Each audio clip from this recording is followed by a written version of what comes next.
പഹൽഗാമിൽ ഭീകരാക്രമണവുമായി ബന്ധപ്പെട്ട് ഡൽഹിയിൽ വീണ്ടും നിർണായക കൂടിക്കാഴ്ചകൾ. നാവികസേന മേധാവി അഡ്മിറൽ ദിനേശ് കെ ത്രിപാഠിയും ദേശീയ സുരക്ഷാ ഉപദേഷ്ടാവ് അജിത് ഡോവലും പ്രധാനമന്ത്രി നരേന്ദ്രമോദിയെ കണ്ടു. അതിനിടെ രാജസ്ഥാനിൽ അതിർത്തി കടക്കാൻ ശ്രമിച്ച പാക് ജവാൻ BSFന്റെ പിടിയിലായി. സുരക്ഷാ സേന ഇയാളെ ചോദ്യം ചെയ്യുകയാണ്.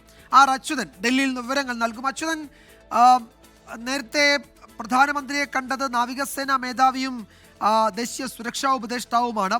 അറബിക്കടലിൽ നാവികസേന ഏതാണ്ട് യുദ്ധസജ്ജമായി നിൽക്കാൻ തുടങ്ങിയിട്ട് 48 മണിക്കൂറാകുന്നു. അവരുടെ പരിശീലനം നാളെയും അഭ്യാസ പ്രകടനം നാളെയും തുടരും എന്ന വിവരം കൂടി വരുന്നുണ്ട്. ഈ കൂടിക്കാഴ്ചയുടെ വിവരങ്ങൾ ലഭ്യമാണോ? എത്ര പ്രധാനപ്പെട്ടതായിരുന്നു ഈ മീറ്റിംഗ്? വിജയകുമാർ, ഡൽഹിയിലെ പ്രധാനമന്ത്രിയുടെ ഔദ്യോഗിക വസതിയിൽ വച്ചായിരുന്നു നാവികസേനാ മേധാവിയും പ്രധാനമന്ത്രി നരേന്ദ്രമോദിയും തമ്മിലുള്ള കൂടിക്കാഴ്ച നടന്നത്.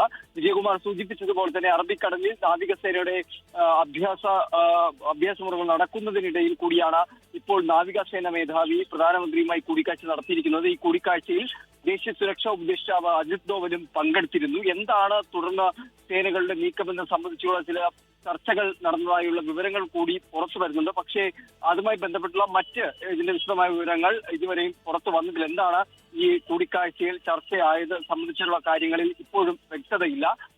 സേനയുമായി ബന്ധപ്പെട്ട് കഴിഞ്ഞ ദിവസവും കരസേനാ മേധാവിയും സമാനമായ രീതിയിൽ ദേശീയ സുരക്ഷാ ഉപദേഷ്ടാവ് അജിത് ഡോവലും പ്രധാനമന്ത്രി നരേന്ദ്രമോദിയുമായി കൂടിക്കാഴ്ച നടത്തിയിരുന്നു. അങ്ങനെ സേനാ മേധാവികൾ ഈ കാര്യത്തിൽ പ്രധാനമന്ത്രിയുമായി ആശയവിനിമയങ്ങൾ നടത്തുന്നുണ്ട്. ഏത് തരത്തിലായിരിക്കും പാകിസ്ഥാന് പഹൽഗാം ഭീകരാക്രമണത്തിൽ ഇന്ത്യ മറുപടി നൽകുക എന്ന സംബന്ധിച്ചുള്ള കാര്യങ്ങളിൽ ഇപ്പോഴും അവ്യക്തത നിലനിൽക്കുകയാണ്. അത് ഏത് മാർഗമായിരിക്കും ആ തിരിച്ചടി നൽകുക? നേരത്തെ സൂചിപ്പിച്ചതുപോലെ തന്നെ അറബിക്കടലിൽ നാവികസേന എല്ലാ തരത്തിലും സജ്ജമായി കഴിഞ്ഞിരിക്കുന്നു. പലതരത്തിലുള്ള അഭ്യാസങ്ങൾ ഇതിനോടകം തന്നെ നാവികസേന നടത്തുകയുമുണ്ടായി. ആ ഒരു പശ്ചാത്തലത്തിൽ എന്താണ് സേന ഇതുമായി ബന്ധപ്പെട്ട് തിരിച്ചടി നൽകാൻ സ്വീകരിക്കുന്ന മാർഗം എന്നെ സംബന്ധിച്ച ഇപ്പോഴും വ്യക്തതയില്ല. എന്തായാലും അതിനിടയിലാണ് ഡൽഹിയിൽ ഇപ്പോഴും നിർണായകമായിട്ടുള്ള കൂടിക്കാഴ്ചകൾ പുരോഗമിച്ചുകൊണ്ടിരിക്കുന്നത്.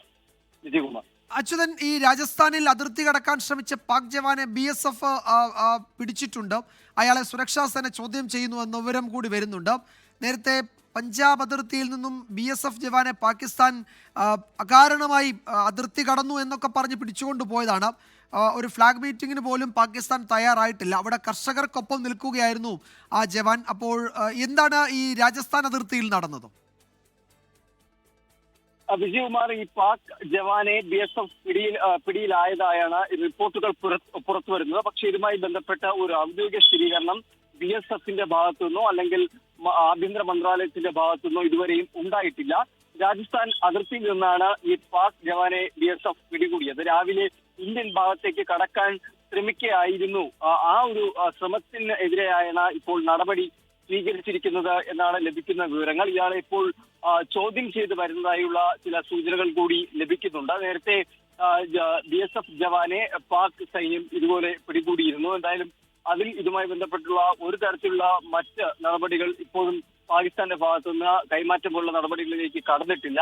ആ ഒരു സാഹചര്യത്തിൽ, ആ ഒരു പശ്ചാത്തലത്തിൽ കൂടിയാണ് ഇപ്പോൾ പാക് ജവാൻ BSFന്റെ പിടിയിലായിരിക്കുന്നത്. എന്തായാലും അദ്ദേഹം എന്തുദ്ദേശത്തോടു കൂടിയാണ് ഈ അതിർത്തി കടക്കാൻ ശ്രമിച്ചത് എന്നെ സംബന്ധിച്ചുള്ള വ്യക്തതകൾ ഇതുവരെ പുറത്തു വന്നിട്ടില്ല. എന്തായാലും അതിന്റെ ഭാഗമായാണ് ഇപ്പോൾ ചോദ്യം ചെയ്യൽ പുരോഗമിച്ചുകൊണ്ടിരിക്കുന്നത്. വിജയകുമാർ. ഡൽഹിയിൽ നിർണായക യോഗങ്ങൾ രാത്രിയും നടക്കുകയാണ്. നാവികസേനാ മേധാവി അഡ്മിറൽ ദിനേശ് കെ ത്രിപാഠിയും ദേശീയ സുരക്ഷാ ഉപദേഷ്ടാവ് അജിത് ഡോവലും പ്രധാനമന്ത്രി നരേന്ദ്രമോദിയെ കണ്ടു. രാജസ്ഥാനിലേക്ക് വന്നാൽ അവിടെ അതിർത്തി കടക്കാൻ ശ്രമിച്ച പാക് ജവാൻ BSFന്റെ പിടിയിലായിട്ടുണ്ട്. ഇയാളെ സുരക്ഷാ സേന ചോദ്യം ചെയ്യുകയാണ്. അച്യുതനാണ് വിവരങ്ങൾ നൽകിയത് ഡൽഹിയിൽ നിന്ന്.